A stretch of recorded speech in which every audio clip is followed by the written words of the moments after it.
어린아이, 연약한 자, 또 돈 없는 자, 도움이 필요한 자들을 잘 섬겨라. 한 주간 좀 잘 섬기셨습니까? 지난주보다는 잘 섬기지 않았을까 싶어요. 그래도 마음에 새기고. 그리고 주님께서 이런 말씀을 하셨죠. 소자를 못 섬기는 손이면 잘라서 버려라. 소자에게, 연약한 자에게 다가가는 발이 아니고 자꾸 돈 많은 자, 힘 있는 자에게 가는 발이면은 잘라 버려라. 그 손과 발 자르고 천국 가는 게 좋다. 눈도 마찬가지예요. 소자를 살피거나 연약한 자를 살피는 게 아니라 자꾸 힘 있는 사람, 능력 있는 사람만 자꾸 눈에 보이면 눈 뽑아버려라. 그 눈 달고 지옥 가는 것보다 한눈 없이 천국 가는 게 낫다라고 말씀하셨습니다. 여러분, 우리는 손과 발 안 자르고 눈 안 뽑고 성령 안에서 변화되어서 계속 낮은 곳, 낮은 곳, 낮은 곳을 바라보며 살 수 있기를 축복합니다. 이런 게 정말 믿음의 소망 아니겠습니까? 지금보다 5년 뒤에는 내 시선과 발걸음이 더 낮은 곳을 바라보고, 또 20년 뒤에는 그냥 아예 낮은 사람들과 함께하고, 이런 변화가 바로 성령 안에서 우리에게 주시는 축복이죠. 지난주 마태복음 18장 9절 10절 말씀 다시 한번 마음에 새겨볼까요? 만일 내 눈이 너를 범죄하게 하거든. 여기서 범죄라는 게 그겁니다. 소자를 살피지 않는 범죄. 빼앗아 내버리라. 한 눈으로 영생에 들어가는 것이 두 눈 가지고 지옥불에 던져지는 것보다 낫다. 이 작은 자 중에 하나도 업신여기지 말라. 너희에게 말하노니 그들의 천사들이 하늘에서 하늘에 계신 내 아버지의 얼굴을 항상 배옵느니라. 할렐루야. 하나님, 우리 인생이, 우리 삶이 그러한 삶 될 수 있도록 축복하여 주시옵소서. 주님의 관심이 얼마나 낮은 자에게 향해 있는지를 알 수 있는 본문이었죠. 그러면서 이런 말씀까지 하셨죠. 100명 중에 한 명이 길을 잃어버리면 그 영혼을 찾아서 떠나라. 99명을 놔두고 그 영혼을 찾아서 떠나라 라고 잃어버린 한 마리 양을 비유로 말씀해 주셨습니다. 참 생각할수록 세상은 그렇지가 않습니다. 여러분이 경험한 세상은 어떨지 모르겠지만 적어도 제가 경험한 세상은 그렇진 않아요. 100명 중에 한 명이 이상한 소리를 하고 길을 잃어버리면요, 99명이 멀쩡하거든요. 이 시스템에서, 이 가정에서, 이 교회에서, 이 사회에서 멀쩡하게 잘 지내고 있거든요. 그러니까 세상은 어떻게 하는가? 한 명을 비난합니다. 네가 이상한 거야. 나머지 다 잘 지내는데 네가 길을 잃어버리니까 네가 이상한 거지. 이게 세상입니다. 세상. 그런데 우리 예수님은 어떻게 하신다고요? 99명이 잘 적응하고 있는 곳이더라도 한 명이 길을 잃어버리면 그 양을 찾아서 길을 떠난다는 거예요. 할렐루야. 이 주님의 사랑을 경험하셨죠? 네, 경험했습니다. 정말 그 사랑을 경험했습니다. 세상 사람들이 다 비난하는데도 우리 주님은 나를 품으시고 내 편에 서주시고 난 너를 이해한다고 말씀해 주시고, 이 정말 주님의 사랑을 그러니까요, 이 영혼이 주님 나라를 위해서 헌신하는 겁니다.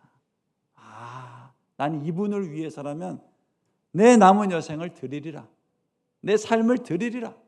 상한 심령뿐인 내 인생, 상처만 남은 내 인생이지만 주님께 드리리라 하는 헌신이 일어나는 겁니다. 할렐루야. 저와 여러분도 그러한 인생 될 수 있기를 축복합니다. 우리 교회도 참 그러기가 쉽지 않겠죠.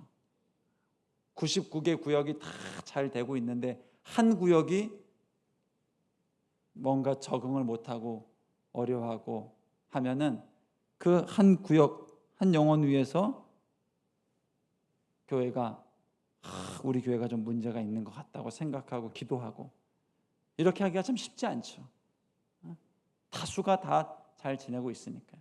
그러나 그럼에도 불구하고 기도하면 그 영혼이 생각이 나고, 기도하면 그 영혼이 이해가 되고, 참 이 사랑은 이해입니다. 이해. 정죄가 아니라 그럴 수 있겠구나,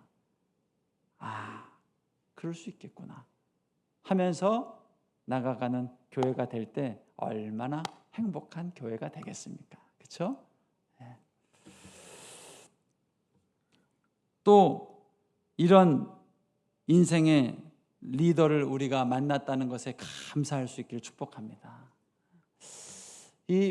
보니까요, 우리 마음에는요, 높아지고자 하는 그 아담이 원죄의 욕망, 하나님처럼 높아지고자 하는 욕망만 있는 게 아니라 우리 마음속에는요, 좋은 주군에게 충성하고 싶은 마음도 있습니다. 이 두 가지 마음이 공존을 해요. 내가 아담이 선악과를 따먹었듯이 내가 높은 자리에 올라가고자 하는 욕망도 있지만요, 또 한편으로는요, 내가 정말 좋은 인생의 목자, 좋은 인생의 리더, 좋은 지도자 만나서 내 삶을 좀 충성하고 싶은 마음도 있다고요. 동의하십니까? 정말 그 마음이 우리 안에는 있어요. 안타깝게도 예수님 만나기 전에 그 지도자를 만나지 못한 거예요. 큰 바의 얼굴이라는 어네스토 호손인가요? 그 소설 아시죠? 큰 바위로 얼굴을 보면서 언젠가 저런 지도자가 올 거야, 언젠가 저런 지도자가 올 거야. 소년이 꿈을 키웠잖아요. 근데 그 비슷한 지도자가 마을에 나타났어요. 알고 보니까 동네 출신의 무슨 정치인이에요. 이 사람이 왔나 보다 하고 가서 봤더니 아니에요, 느낌이. 또 다른 우리 고향 출신의 어떤 지도자가 왔어요. 이 사람이 그 큰 바위 얼굴인가 보다 하고 봤더니 그게 아니에요. 세상 지도자로부터 다 실패하고 상처를 받았어요.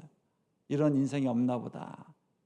그러나 그 소년은 그럼에도 큰 바위 얼굴 같은 사람이 되고 싶다 하고 기도하며 살았는데, 어느 순간 나이가 들어서 노년이 되었을 때 지나가는 사람이 그러잖아요. 당신이 큰 바위 얼굴과 닮았습니다. 그 큰 바위 얼굴을 묵상하고 바라보던 그 사람이 결국 그 큰 바위 얼굴 같은 사람이 됐대잖아요.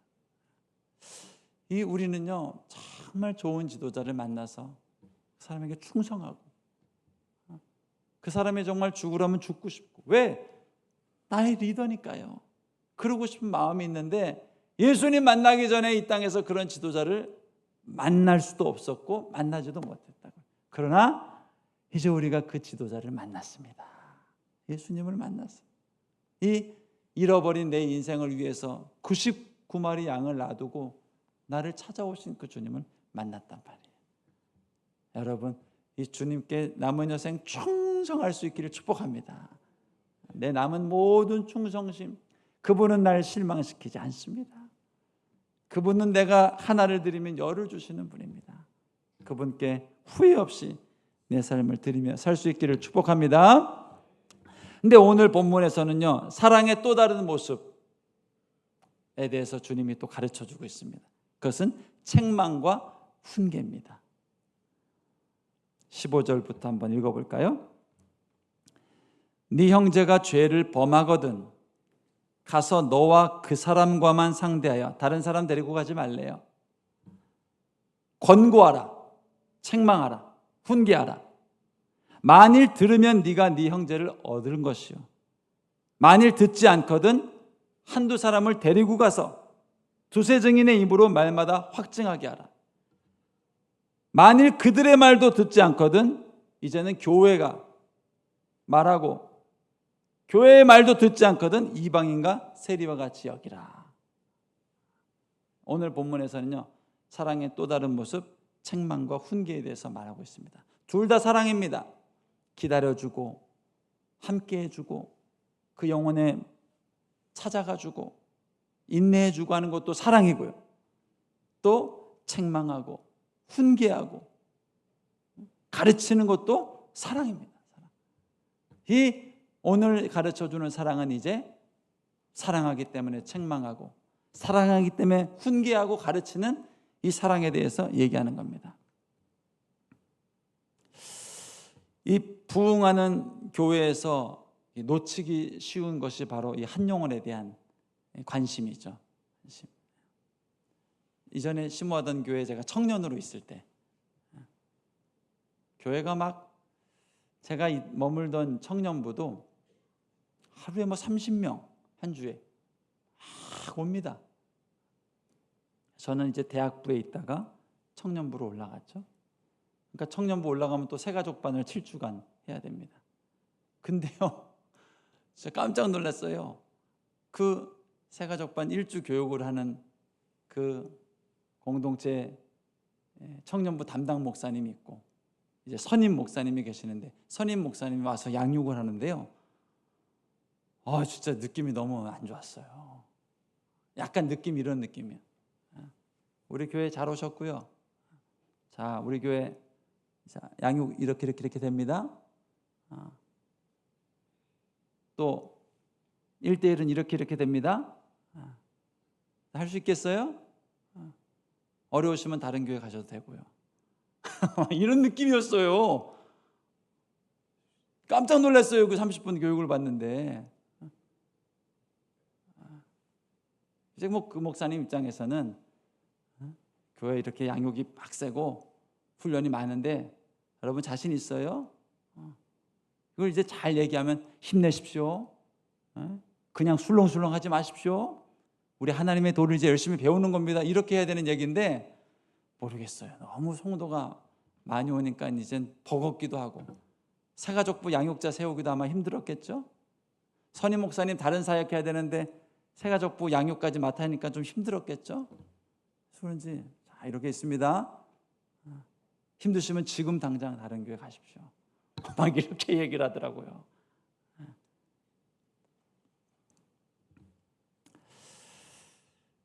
당당함이 아니라 무례함이죠. 또 자신감이 아니라 이건 무관심함이죠. 부흥하는 교회가 참 놓치기 쉬운 부분입니다. 한 영혼에 대한 부분. 어머님이 70 나이에 교회 개척을 하셨을 때 짧은 시간이었습니다. 하나님이 딱 3년 정도 고생하게 하셨는데 그 상가 건물에서 개척한 교회를 옆에서 제가 직접 경험한 것도 아니지만 옆에서 보면서 이 한 영혼을 사랑하고 품는다는 것이 정말 개척교회 목사님이 아니고서는 모르겠구나. 교회를 시끄럽게 하는 성도인데도요, 안 나오면 또 신방 갑니다. 나오면 오히려 교회 상처 주는 성도인데도 또 신방 갑니다. 왜요? 한 영혼 한 영혼이 너무 소중하니까. 그러니 그런 목사님 사랑을 받으면 영혼이 변화가 되겠습니까? 안 되겠습니까?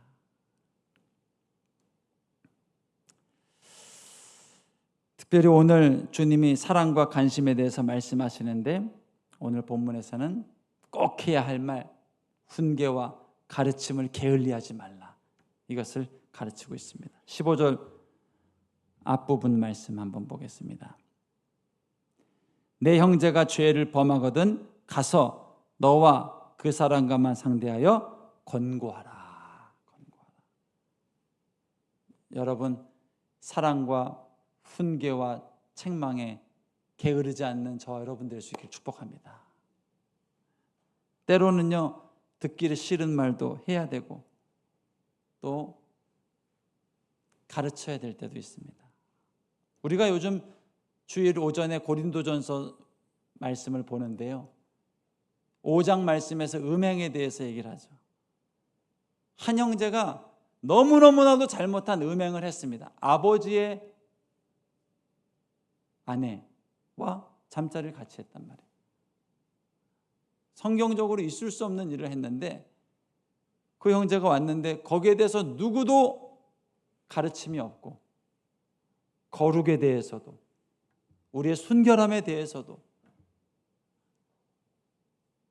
꼭 직언을 안 하더라도요, 그 영혼을 위해서 기도하다 보면 직언을 해줘야 되겠다 생각이 될 때도 있고 좀 상처받을 것 같으면 좀 돌려서라도 얘기해 줄 수 있거든요. 근데 그걸 안 하는 거예요, 고린도 교회가. 그러더니 하더니 안수 집사 세우고 리더십 세우고 직분자로 세우고 하는 일이 있는 거예요. 그러니까 교회 질서가 그냥 무너져 버리는 거예요. 모르죠. 그 형제가 교회 헌금 많이 하는 사람이었어서 그런 싫은 소리 못했을 수도 있고, 또 교회 사역을 열심히 돕고 있기 때문에 못했을 수도 있겠죠. 그러나 그래도 교회에서 가르쳐야 될 이 성경의 가르침에 대해서 동성애 맞다 그러면은 이 부분을 가르치고 이것이 잘못됐다고 얘기를 해주고, 지금 차별금지 법안이 그걸 못하게 하는 거 아닙니까?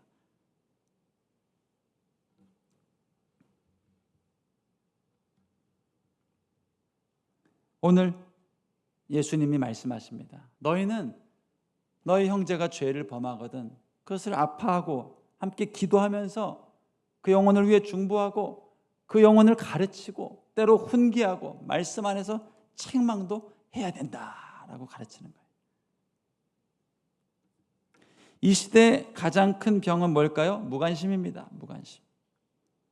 개인주의가 만연해 있죠. 이기주의가 만연해 있죠. 참 요즘 우리 어린이들하고 얘기를 해보면 참 내가 초등학교 때 다녔을 때랑은 참 다르구나.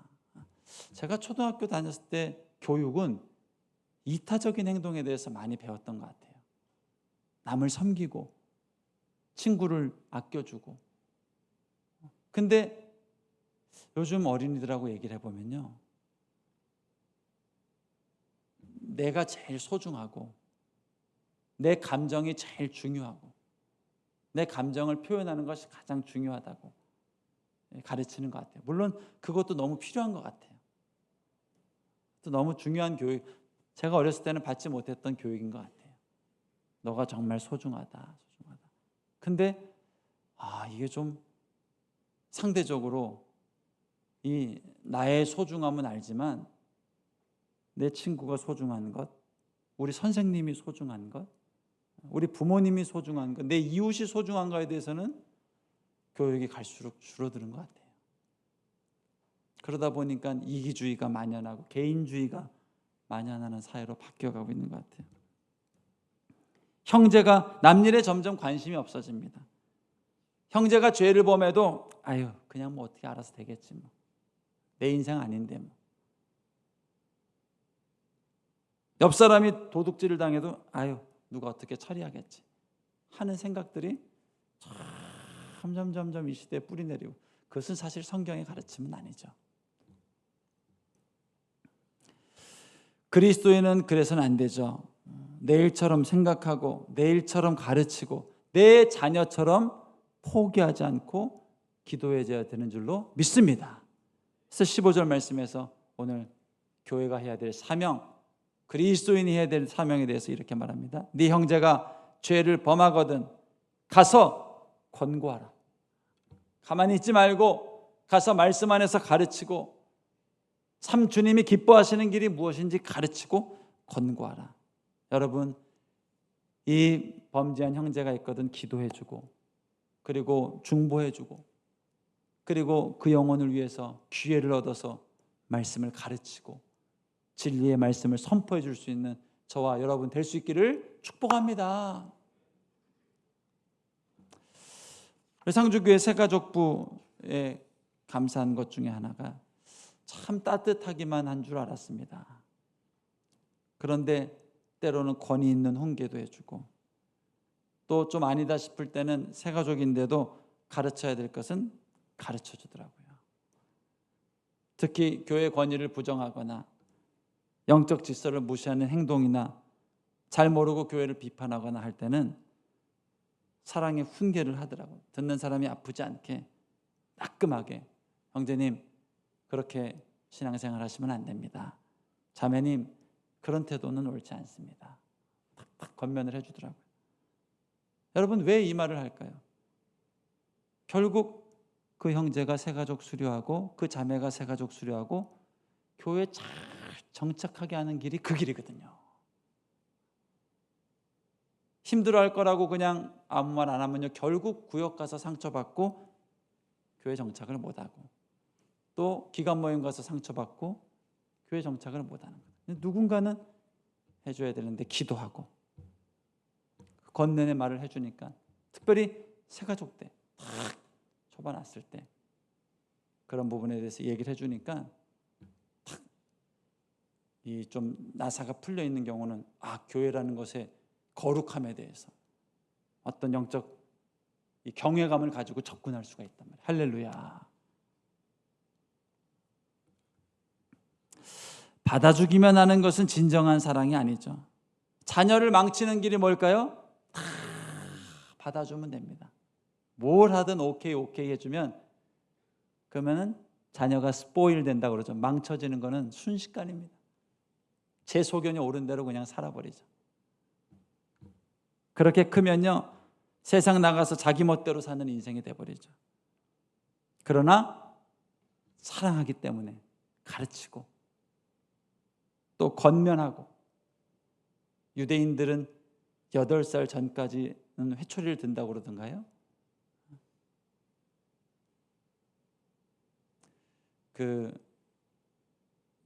이전 교회 심무할 때 동료 목사님인데, 저보다 5살 위에 목사님인데 정말 유하고 부드러운 목사님이셔요. 네, 미국에서 유학생활을 오래 하고 오신 분인데, 딱 자기도 8살까지만 딸 둘한테 매를 댔대요. 미국에서는 애 때리면 잡혀가지 않아요? 안 잡혀가는 방법이 있대요. 뭐냐고 그랬더니 다리나 종아리 이런 데 때리면 자국이 나기 때문에 안 된대요. 딱 무릎을 꿇여서 발바닥을 탁 근데 8살 때까지 그렇게 했다고 그러더라고요. 때로는 초달이 필요하죠.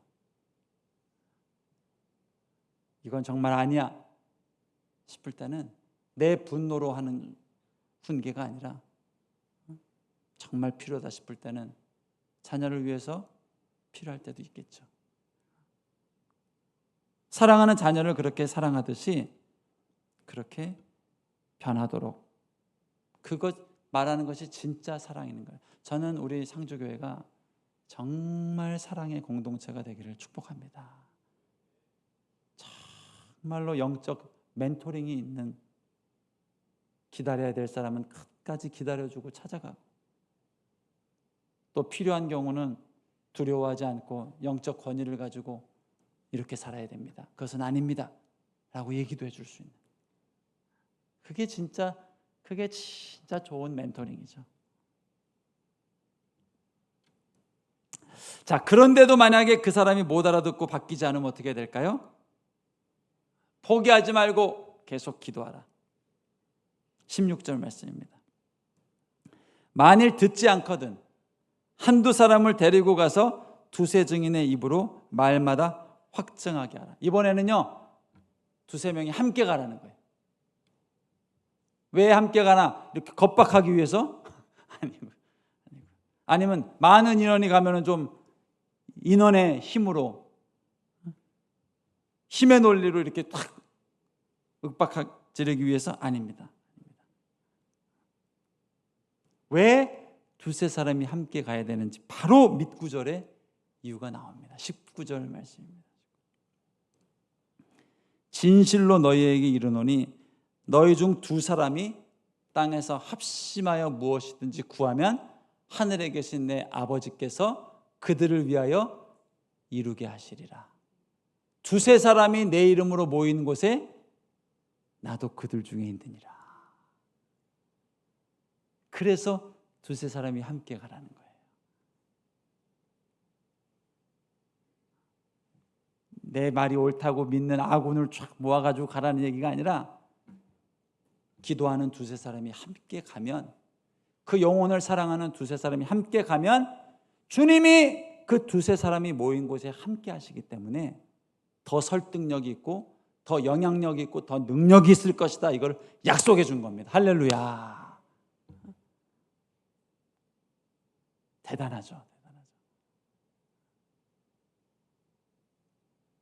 근데 이제 우리가, 특별히 한국 사람은 두세 사람이 이렇게 모이는 것까지 잘해요. 자기가 저걸 범죄했는데 잘 안 돼. 근데 마지막에 사단이 낍니다. 그래서 기도하고 그 영혼을 위해서 중보하고 가서 권면을 해야 되는데 갑자기 사단이 껴서 이게 뒷담화로 만지게 되는 경우가 많은 거예요. 그래서 이걸 주의해야 되는 거예요. 어렸을 때 본 코미디인데요. 그 유머 1번지였던 것 같아요. 근데 한 5명이 이제 모임을 하고 있어요. 동창 모임인 것 같아요. 반갑다 막 얘기를 하는데 갑자기 한 명이 나 화장실 좀 가야 될 것 같아. 그리고 이제 갔어요. 그런데 이 4명이 갑자기 막 그 친구 욕을 하는 거예요. 그러더니 그 친구가 다시 왔어요. 그러니까 아무 일 없었다는 듯이 또 얘기를 해요. 근데 또 2번째 친구가 아이고 나도 화장실 가야 될 것 같아. 그리고 또 화장실 갔어요. 그랬더니 이제 나머지 4명이 또 그 친구 욕을 막 해요.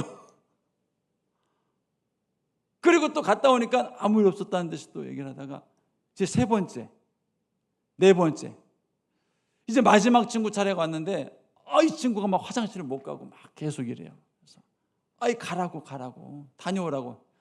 난 죽어도 못 가. 이 자리를 비우면 안 돼. 그러더라고요. 그러면서 띠리띠띠리 하고 이렇게 끝나는 코너 프로였어요. 어렸을 때는 설마 저런 일이 어떻게 있으려고 했는데 있을 수 있겠더라고요. 나이가 들어보니까 나도 충분히 그럴 수 있는 유혹이 많더라고요. 근데 저는 오늘 이 약속이 너무너무 정말 대단하게 느껴지는 게 하나님이 우리에게 주시는 약속은 무엇인가? 2-3 사람이 모일 때 내가 너희와 함께하는 축복을 해주겠다. 이 약속입니다. 20절 말씀 다시 한번 볼까요? 2-3 사람이 내 이름으로 모인 곳에는 나도 그들 중에 있느니라. 그래서 여러분 이 2-3 사람이 모였을 때 먼저 기도하고 모임을 하는 게 참 중요합니다. 커피숍에서 만났을 때도 기왕이면은 같이 차 마실 때 누가 한 명이 같이 오늘 우리 아름답게 만났습니다. 오늘 우리 오가는 대화에도 함께해 주시고 축복해 주세요. 이 짧은 기도를 한번 드리고 또 모임 마치기 전에도 한번 기도하고 마치는 게 너무 중요한 것 같아요. 왜냐하면 2-3 사람이 모인 곳에 예수님이 함께 하시겠다고 또 약속해 주셨거든요. 그리고 예수 이름 안에 모이면 이 모임을 통해서 오늘 본문의 역사, 범죄한 형제가 변화되고 내가 말해도 바뀌지 않던 형제가 변화되고 바뀌는 역사가 일어난다는 거예요. 할렐루야.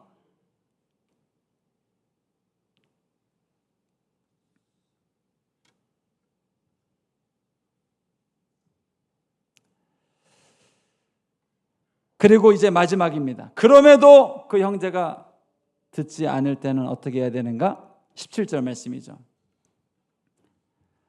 만일 그들의 말도 듣지 않거든 교회의 말하고 교회의 말도 듣지 않거든 이방인과 세리와 같이 여기라. 그러면 또 더 큰 당회나 교회 목사님께 말해서 기도하게 하고 권면하게 하고, 그러니까 이 말 속에는요 쉽게 포기하지 말라는 뜻이 담겨져 있는 거예요. 너희 쉽게 포기하지 말아라. 범죄한 형제가 변화되는 게 그렇게 쉬운 일이겠냐. 그러나 2-3 사람이 모이면 내가 너희와 함께 할 것이니까 힘을 내서 기도하고 중보하고 권면하고 또 너희의 기도가 땅에 떨어지지 않으니까 반드시 응답해 줄 거니까 그렇게 권면하고 사랑하면 반드시 돌아오리란 얘기입니다. 그럼에도 교회의 말을 듣지 않거든 그때는 예수님도 어쩔 수 없는 거예요. 여러분 예수님도 어쩔 수 없는 거예요. 가룟 유다 예수님도 어쩔 수 없는 거예요. 그러나 적어도 가룟 유다를 향해서 예수님이 남긴 말씀은 뭡니까? 내가 제자들을 사랑하되 끝까지 사랑했다고 그러잖아요. 그러니까 너희도 나처럼 끝까지 사랑해라. 물론 12명 중에 1명 중은 영원히 돌아오지 않고 지옥불에 떨어질 수도 있어. 그러나 그래도 끝까지 사랑해라. 여러분, 12명 중에 1명이었겠습니까? 예수님 보시기엔 12명 전부였죠. 구제불능, 이거는 답이 안 나오고 견적이 안 나오고 죄를 밥 먹듯이 짓고 결국 갈릴리 어부로 돌아가고, 그러나 오늘 주님이 이 말씀처럼 정말 끝까지 기다리고 중보하고 위로해주고 축복해줬더니 결국 11명이 돌아왔잖아요. 할렐루야. 이게 하나님의 역사입니다. 저는 저와 여러분이 정말 이 역사를 만끽할 수 있기를 축복합니다. 한 번에 안 바뀔 수 있습니다. 그러나 포기하지 않고 기도하고 중보하고 하면은 언젠가는 오늘 뿌린 기도가, 사랑이, 권면이, 해서 담대해야 됩니다. 우리가 내 분노로 화내는 것은 그만. 분노가 날 땐 최소 하루 이틀은 기도하고 말하십시오. 그러나 또 사람이 상처받을까 봐 두려워 말 못하지 못하는 것도 그만.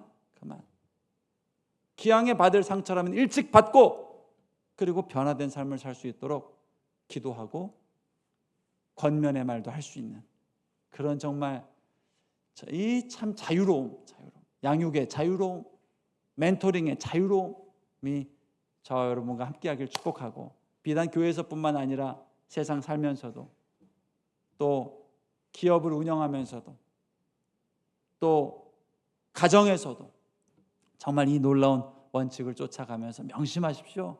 두세 사람이 내 이름으로 모인 곳에는 내가 너희와 함께한단다. 이 말씀을 믿고 담대히 주님 말씀대로 선포하며 살아갈 수 있는 저와 여러분 되길 축복합니다. 우리 함께 기도하겠습니다. 결국 지난주 이번 주 본문이 말하는 것은 한 영혼은 반드시 변화될 수 있다는 것입니다. 반드시 변화될 수 있다는 것. 99마리 양이 적응을 했는데 적응 못하고 도태된 한 마리는 그건 어디 가도 적응 못하겠다는 것이 우리 생각이죠. 그러나 주님은 그 영혼을 찾아가리라. 왜? 변화될 수 있으니까. 상처가 될 법해도 기도하고 훈계하리라. 왜? 바뀔 수 있으니까요. 이게 기도의 능력이요 또 사랑의 능력인 줄로 믿습니다. 하나님, 우리 인생에도 이러한 양육의 열매가 풍성하게 나타나게 하여 주옵소서. 겉만 바뀌는 양육이 아니라 정말 속사람이 바뀔 수 있는 이 영혼의 변화가 일어나는 양육, 하나님, 내가 그런 양육자가 되게 하시고, 내가 그런 구역장이 되게 하시고, 내가 그런 권찰이 되게 하시고, 내가 그런 직분자가 되게 하여 주시고, 내가 그런 교사가 되게 하여 주시옵소서. 주여 한번 부르고 기도하겠습니다. 주여